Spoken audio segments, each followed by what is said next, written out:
বাজারে ইলিশ সহ বেড়েছে সব ধরনের মাছের দাম, ঊর্ধ্বমুখী সবজির দরও, যোগান কমার অজুহাত বিক্রেতাদের। শুক্রবারের মালের চাহিদা একটু বেশি থাকে, এখানে মালের দামটা হালকা একটু বেশি থাকে, খরিদার একটু কম, কিন্তু ইদারিং ঈদের পরে তো এখন মানুষ পুরা ঢোকে না টাকা। তো মনে করেন এগুলা বর্তমানে রেট অনেকটা কম। ভারতের সাথে সময়সীমা মিলিয়ে 15 এপ্রিল থেকে শুরু হচ্ছে সাগরে মাছ ধরায় নিষেধাজ্ঞা। দীর্ঘদিনের দাবি পূরণ হওয়ায় খুশি জেলেরা। শুক্রবারের মালের চাহিদা একটু বেশি থাকে, এখানে মালের দামটা হালকা একটু বেশি থাকে। আওয়ামী লীগ ও বিএনপির রাজনীতির পর বরিশালের এনপিপি নেতা হান্নানের ফের দল বদল, আগামী নির্বাচনে প্রার্থী হতে চান জাতীয় নাগরিক পার্টি থেকে।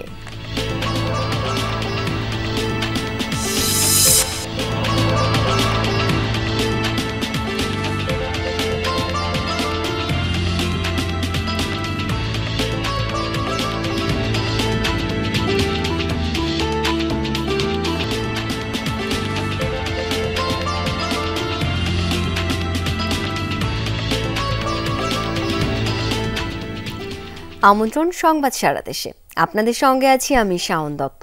এতক্ষণ শিরোনাম দেখছিলেন, এবার বিস্তারিত।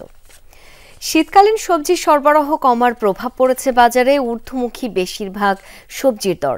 খুলনায় খুচরা বাজারে বরবটি, করলা, ঢ্যাঁড়স, পটল, বেগুন প্রতি কেজি বিক্রি হচ্ছে 80 টাকায়। টমেটোর কেজি 10 টাকা থেকে বেড়ে দাঁড়িয়েছে 40 টাকায়। পেঁয়াজ 50, আলু প্রতি কেজি বিক্রি হচ্ছে 25 টাকা দরে। স্থিতিশীল রয়েছে গরুর মাংস, মুরগির দাম, তবে ইলিশ সহ বেড়েছে সব ধরনের মাছের দাম। অনেকটা একই চিত্র রাজশাহী, চট্টগ্রাম সহ অন্যান্য জায়গাতেও। চট্টগ্রামে প্রতি কেজি ঝিঙা কিনতে গুনতে হচ্ছে 120 টাকা। পেঁপে ও মিষ্টি কুমড়ার দামও 50 টাকার উপরে। এমন অবস্থায় নিয়মিত বাজার তদারকি দাবি জানিয়েছেন ক্রেতারা। গরিব মানুষ কি করে বাঁচবো বলেন, এই যে দাম এত মাছের। ইলিশ মাছ যেগুলো 500 গ্রাম, ওইটা বিক্রি হচ্ছে 1600-1700 টাকা কেজি। আর ইলিশ মাছ 1 কেজি যেগুলা, ওইগুলা 3000-3200 টাকা কেজি। বাজারে 80 টাকার নিচে তেমন কোনো সবজি নেই বললেই চলে। তো এই দাম দিয়ে সবজি কিনে নিম্ন আয়ের মানুষের সংসার চালানোটা খুবই কষ্টসাধ্য ব্যাপার। সরকারি যে মনিটরিংটা এটা হয় না, আর এক শ্রেণীর মধ্যস্বত্বভোগী যারা তাদের কারণে আমার মনে হয় বাজার দামটা ওঠানামা করে। সবজি বাজারের আরো খবর জেনে নেব। নওগাঁ থেকে এখন যুক্ত হচ্ছেন সহকর্মী শফিক ছোটন। শফিক, খুচরা বাজারে সবজির দাম কেমন দেখছেন, কৃষক কেমন দাম পাচ্ছেন জানাবেন।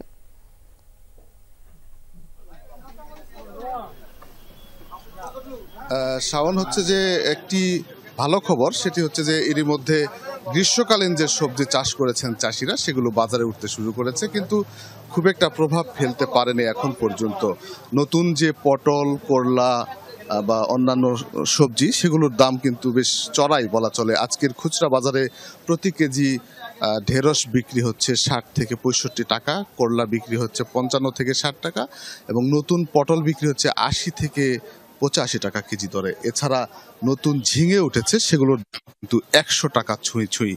শীতকালীন সবজি এখনো বাজারে আছে, সেগুলোর দাম কিছুটা কম, কিন্তু গ্রীষ্মকালীন সবজিগুলো বাজারে যেগুলো উঠেছে সেগুলোর দামই চড়া। যদিও বিক্রেতারা বলছেন যে কৃষক পর্যায় থেকে সরবরাহ কিছুটা কম, কেননা শীতকালীন সবজি এবং গ্রীষ্মকালীন সবজি চাষের যে মাঝামাঝি সময়, সেই মাঝামাঝি সময়টা এখন, এবং কয়েকদিনের আসলে খরার কারণে সবজির সরবরাহ কিছুটা কমে গেছে। যদিও আজকে স্বস্তির বৃষ্টি নেমেছে রাতে, এই বৃষ্টির পরে আসলে সবজির কিছুটা সরবরাহ বাড়বে। সেক্ষেত্রে হয়তো সপ্তাহখানেক সময় লাগবে এমনটি কিন্তু বলছেন চাষিরা। বলছেন যে উৎপাদনেও আসলে তারা মার খেয়েছেন এবং উৎপাদন খরচও অনেক বেশি, যার কারণেই কম দরেই আসলে সবজি বিক্রি করতে পারছেন না।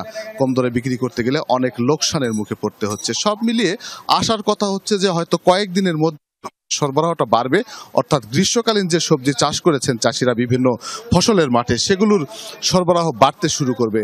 বেগুন, করলা, ঝিঙে বা আলু, পটল সবই আসলে বাজারে পর্যাপ্ত রয়েছে, কিন্তু সরবরাহ কিছুটা কমের কারণে দাম কমছে না, এমনটি কিন্তু ক্রেতা, বিক্রেতা এবং যারা চাষি তারা বলছেন। তবে চাষিদের একটি দাবি হচ্ছে যে ইতিমধ্যেই কিন্তু উৎপাদন খরচ প্রচুর বেড়ে গেছে, এবং বিশেষ করে কীটনাশক বা যে বালাইনাশক ব্যবহার করা হয় সেগুলোর খরচ বেড়ে গেছে। এই কারণে আসলে তারা কম দামে সবজি সরবরাহ করতে পারছে না। এদিকে সরকারের নজর দেওয়া দরকার। আরেকটি বিষয় বলে রাখি, সেটি হচ্ছে ইলিশের সরবরাহ স্বাভাবিক রয়েছে, তবুও দাম কমছে না, বরং সামনে পহেলা বৈশাখ এই কারণে আস্তে আস্তে দাম বাড়তির দিকে এমনটি কিন্তু দেখা যাচ্ছে বাজারে। ধন্যবাদ শফিক ছোটন আপনাকে।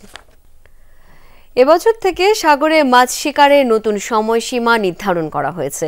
জেলেদের দীর্ঘদিনের দাবির পর ভারতের সাথে সামঞ্জস্য রেখে নিষেধাজ্ঞার সময়সীমা ঠিক করা হয়েছে। নতুন প্রজ্ঞাপনে ৬৫ দিনের পরিবর্তে ৫৮ দিন করা হয়েছে। এর ফলে ভারতীয় জেলেদের দুদিন আগে অবরোধ শেষ হবে বাংলাদেশের উপকূলে। সামুদ্রিক মাছের প্রজনন সময় অনুযায়ী নতুন নিষেধাজ্ঞার সময় যৌক্তিক মনে করছেন বিশেষজ্ঞরা।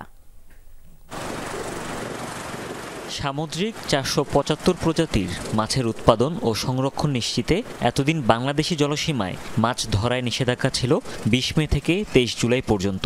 অন্যদিকে ভারতীয় জেলেদের জন্য দেশটি এই নিষেধাজ্ঞা ১৫ এপ্রিল থেকে ১৩ জুন পর্যন্ত বলবৎ রাখে। ফলে যখন বাংলাদেশি জেলেরা অবরোধে অলস সময় কাটাতো, তখন বাংলাদেশের জলসীমা দাপিয়ে বেড়াতো ভারতীয় জেলেরা। ভারতীয় জেলেদের সাথে সমন্বয় করে মাছ শিকারের নিষেধাজ্ঞার সময়সীমা নির্ধারণের দাবি করে আসছিল বাংলাদেশের মৎস্যজীবীরা। দীর্ঘদিন পর পূরণ হয়েছে সেই দাবি। নিষেধাজ্ঞার সময় নিয়ে নতুন প্রজ্ঞাপন জারি করেছে মৎস্য ও প্রাণী সম্পদ মন্ত্রণালয়। চলতি বছর থেকে বাংলাদেশে ১৫ এপ্রিল থেকে ১১ জুন পর্যন্ত নিষেধাজ্ঞার সময়সীমা ধার্য করা হয়েছে। এতে একই সাথে যেমন এক বেশি সুবিধা পাবে না ভারতীয় জেলেরা, তেমনি প্রতিবেশী জেলেদের থেকে ২ দিন কম অবরোধ থাকবে বাংলাদেশে। সরকারের এমন সিদ্ধান্তে খুশি উপকূলের জেলে ও মাছ ব্যবসায়ীরা। একই সাথে অবরোধ দেওয়ানে ভারতের জেলেরা আসতে পারবে না, বিদায় আমরা মাছ পরীক্ষণে ভালো ধরতে পারবো। মায়ানমার আর ইন্ডিয়া বাংলাদেশ মিলিয়া ৭১ অভিযানটা দিয়েছে, আমরা এতে খুবই খুশি। রাগ করি, কষ্ট করে, দুঃখ করে, চুরি করে দলেও ধরছি না, কিন্তু এখন আর আমরা ধরবো না। সেটা আমাদের দাবি পূরণ হয়েছে, সরকার আমাদের দাবি পূরণ করছে, আমরাও সরকারের দাবি পূরণ করবো যে মাছ আমরা এই ৬৫ দিন অবরোধে ধরতে আর যাবো না। ইলিশ সহ সামুদ্রিক বিভিন্ন মাছের প্রজনন কাল হিসেবেও নতুন নিষেধাজ্ঞার এই সময়সীমা যৌক্তিক বলছেন গবেষকরা। এটা নিঃসন্দেহে একটি যুগান্তকারী পদক্ষেপ, কারণ একসময় যে অবরোধ দেওয়া হতো, এতে করে ভারতীয় জেলেদের অবরোধ শেষ হয়ে যাওয়ার পরেও আমাদের জেলেদের প্রায় ৩৯ দিন আমাদের জেলেরা মাছ ধরতে যেতে পারতেন না। এই সময় অনেক সামুদ্রিক বাণিজ্যিক গুরুত্বপূর্ণ মাছের প্রজনন হয়ে থাকে।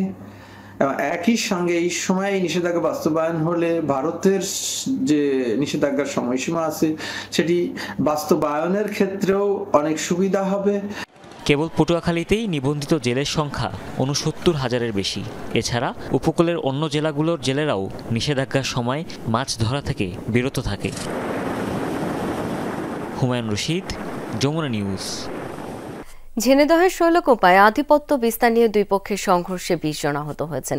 সকালে উপজেলার বিষ্ণুপুর গ্রামে এ ঘটনা ঘটে। প্রত্যক্ষদর্শীরা জানায়, স্থানীয় ইউপি সদস্য কপিল বিশ্বাসের সাথে দীর্ঘদিন ধরেই আধিপত্য বিস্তার নিয়ে বিরোধ চলছিল এলাকার প্রভাবশালী রইসুদ্দিন ও তার সমর্থকদের। বৃহস্পতিবার রাতে উভয় পক্ষ সংঘর্ষে জড়ালে আহত হয় ১০ জন। এরই জেরে সকালে আবারও দেশীয় অস্ত্র নিয়ে সংঘর্ষে জড়ায় দুই পক্ষ। এতে আহত হয় উভয় পক্ষের ২০ জন। খবর পেয়ে ঘটনাস্থলে গিয়ে পরিস্থিতি নিয়ন্ত্রণে আনে পুলিশ। আহতদের বিভিন্ন হাসপাতালে চিকিৎসা দেওয়া হচ্ছে। গাজা উপত্যকায় ইসরায়েলি আগ্রাসনের প্রতিবাদে দেশের বিভিন্ন স্থানে বিক্ষোভ মিছিল হয়েছে। নীলফামারীতে সকালে চৌরঙ্গি মোড়ে ফিলিস্তিনের জনগণের ন্যায্য অধিকারের প্রতি সংহতি জানিয়ে গণ আন্দোলন কর্মসূচি পালন করে ছাত্র জনতা। অংশ নেয় জেলার বিভিন্ন শিক্ষা প্রতিষ্ঠানের ৫ শতাধিক ছাত্রছাত্রী। এ সময় সারা বিশ্বের মুসলিম দেশগুলোকে ঐক্যবদ্ধভাবে ইসরায়েলের বিরুদ্ধে রুখে দাঁড়ানোর আহ্বান জানান তারা। ঝালকাঠিতেও ফিলিস্তিনে গণহত্যার প্রতিবাদ জানিয়ে বিক্ষোভ মিছিল অনুষ্ঠিত হয়েছে। সকালে কাঠালিয়ায় বিনাপানি বাজারে তাওহিদি জনতার ব্যানারে এই কর্মসূচির আয়োজন করা হয়। এরপর বিক্ষোভ মিছিলটি বিভিন্ন সড়ক প্রদক্ষিণ করে। পরে সংক্ষিপ্ত সমাবেশে ইসরায়েলি পণ্য বর্জনে সবার প্রতি আহ্বান জানান বক্তারা। একসময় স্থানীয় আওয়ামী লীগের শুভাকাঙ্ক্ষী ছিলেন, এরপর যোগ দেন বিএনপিতে। দ্বাদশ সংসদ নির্বাচনে ন্যাশনাল পিপলস পার্টির হয়ে অংশ নেন। বরিশালের সেই আব্দুল হান্নান এখন পরিচয় দিচ্ছেন নিজেকে জাতীয় নাগরিক পার্টির উপদেষ্টা হিসেবে।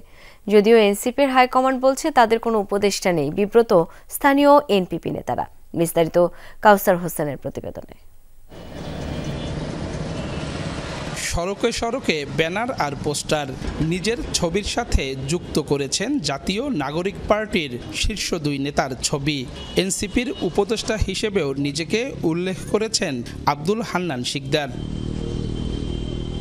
রাজধানীর ব্যবসায়ী আব্দুল হান্নান শিকদারের বাড়ি বরিশাল সদরের দিনার গ্রামে। স্থানীয়রা জানান একসময় স্থানীয় আওয়ামী লীগের শুভাকাঙ্ক্ষী ছিলেন, পরে যোগ দেন বিএনপিতে। দ্বাদশ জাতীয় সংসদ নির্বাচনে হঠাৎ বরিশাল 5 আসন থেকে ন্যাশনাল পিপলস পার্টি এনপিপির প্রার্থী হয়ে পরাজিত হন। রমজানের ঈদের দুদিন আগে নিজেকে এনসিপির উপদেষ্টা উল্লেখ করে টানান পোস্টার। আমি এই পর্যন্ত ওনাকে 2 বার দেখছি। একবার ওই যে আগে গত জাতীয় নির্বাচনের সময় নাকি কয়েকটা গাড়ি নিয়ে শোডাউন করছে। সে এমপি ইলেকশন করছিল এর আগের বার, এবারও ইনশাল্লাহ এমপি ইলেকশন করবে। তো দোয়া টোয়া চাইয়ে ব্যানার সে লাগাই দিয়ে গেছে। জুলাই আন্দোলনে নিহত ও আহতদের স্মরণে ঈদের দ্বিতীয় দিন প্রীতি ফুটবলের আয়োজন করেন হান্নান শিকদার। সেখানেও ব্যবহার করা হয় এনসিপির ব্যানার।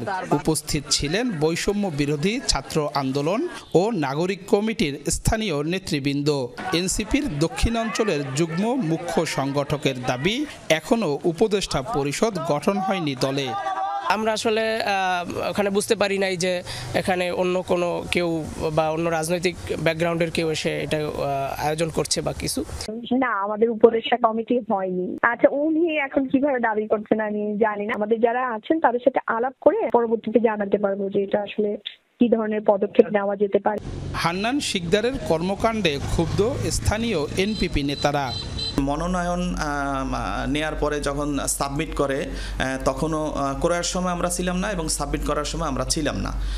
তার মানে আমরা বুঝে গেছি যে সে আসলেই একটা পরবর্তীতে ফায়দা লোটার জন্য সে আসছে। ব্যানার ফেস্টুনে এনসিপির উপদেষ্টা পদ ব্যবহার নিয়ে স্পষ্ট কোনো ব্যাখ্যা দিতে পারেননি হান্নান শিকদার। তবে আগামী নির্বাচনে এনসিপি থেকে প্রার্থী হতে চান তিনি। যোগ দিছি, কিন্তু এখনো তো আপনার কমিটি টমিটি দেয় নাই। তো ভারবেলি বলছিল যে আপনাকে উপদেষ্টা হিসেবে রাখবো, আপনারা বয়স্ক মানুষ, আমাদেরকে বুদ্ধি দেবেন বা সামনে আগায় নিয়ে যাবেন দলকে। দ্বাদশ জাতীয় সংসদ নির্বাচনে বরিশাল 5 আসন থেকে আম প্রতীকে মাত্র 250টি ভোট পেয়েছিলেন হান্নান শিকদার। কাউসার হোসেন, যমুনা নিউজ, বরিশাল।